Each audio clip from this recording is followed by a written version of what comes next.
Hello అండి, నేను మీ Neetu. Welcome back to N Bellary vlogs. ఈరోజు మనం చూడబోయే రెసిపీ చింతపండు పులిహోర. గుళ్ళు పులిహోర అంటే మీలో ఎంతమందికి ఇష్టం? నాకైతే చాలా ఇష్టం. సో ఆ పులిహోర మనం ఇంట్లోనే ఎలా చేసుకోవాలో చూసేద్దాం. వీడియోలోకి వెళ్ళబోయే ముందు ప్లీజ్ ఛానల్ని సబ్స్క్రైబ్ చేసేసుకోండి. ఫస్ట్ అయితే ఇలా ఒక ప్యాన్లోకి కొద్దిగా ఆయిల్ వేసుకుందాము. అందులోకి కొన్ని ఆవాలు, అలానే కట్ చేసి పెట్టుకున్న పచ్చిమిర్చి వేసేద్దాము. కొన్ని కరివేపాకు రెబ్బలు, అలానే కొద్దిగా మెంతిపిండి వేసుకుందాము. నేను ఈ మెంతిపిండిని ముందే వేయించుకొని పొడి చేసుకొని పెట్టుకున్నాను అన్నమాట. ఇంకా కొద్దిగా ఇంగువ వేసేసుకుందాము. ఇదంతా బాగా వేగాక ఇందులోకి చింతపండు రసం వేసేసుకుందాము. సో మీకు ఎంత పులుపు కావాలో దాన్ని బట్టి మీరు చింతపండు వేసేసుకోండి. ఈ చింతపండు రసం బాగా బాయిల్ అవ్వనివ్వాలి. అంతలోపు మనము జార్లోకి కొన్ని ఆవాలు, కొద్దిగా ఉప్పు, కొన్ని ఎండుమిర్చి, ఇంకా వేయించుకొని పెట్టుకున్న నువ్వులు, ఇవన్నీ మిక్సీ చేసేసుకుందామండి. సో ఇక్కడ చింతపండు రసం ఇంకా మరుగుతుంది కదా, అందులోకి కొద్దిగా పసుపు వేసుకుందాము. అలానే కొద్దిగా బెల్లం వేసి కలిపేసుకోవాలి.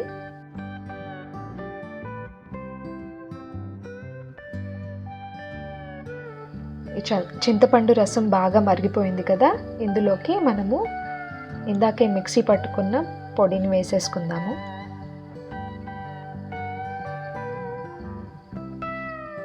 ఇదంతా బాగా దగ్గరకు వచ్చేలాగా కలిపేసుకుందామండి. సో ఇలా ఉండాలండి కన్సిస్టెన్సీ. ఇప్పుడు ఈ చింతపండు మిక్స్చర్ అంతా మనము రైస్లోకి కలిపేసుకుందాము. వండి చల్లార్చుకున్న అన్నం అయితే బాగుంటుంది పులిహోరలోకి. నేను ముందే వండుకొని చల్లారబెట్టాను అనమాట, అందులోకి వేసి కలిపేస్తున్నాను. అన్నం అంతా రెడీ అయిపోయింది కదా, సో ఇందులోకి పోపు వేసుకుందాము. ఫస్ట్ అయితే ఒక ప్యాన్ తీసుకుందామండి. ఇందులో కొద్దిగా ఆయిల్ వేసుకుందాము. కొంచెం ఆయిల్ ఎక్కువే పడుతుంది ఈ పోపులోకి. ఇందులోకి కొన్ని ఆవాలు, కరివేపాకు, కొన్ని ఎండుమిర్చి, అలానే కొన్ని పల్లీలు,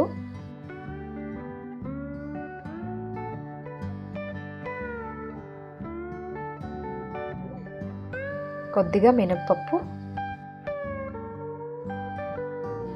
కొద్దిగా శనగపప్పు,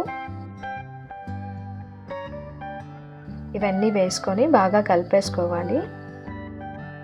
ఇప్పుడు పోపు రెడీ అయిపోయింది కదా, పులిహోరలోకి వేసేసుకుందాము.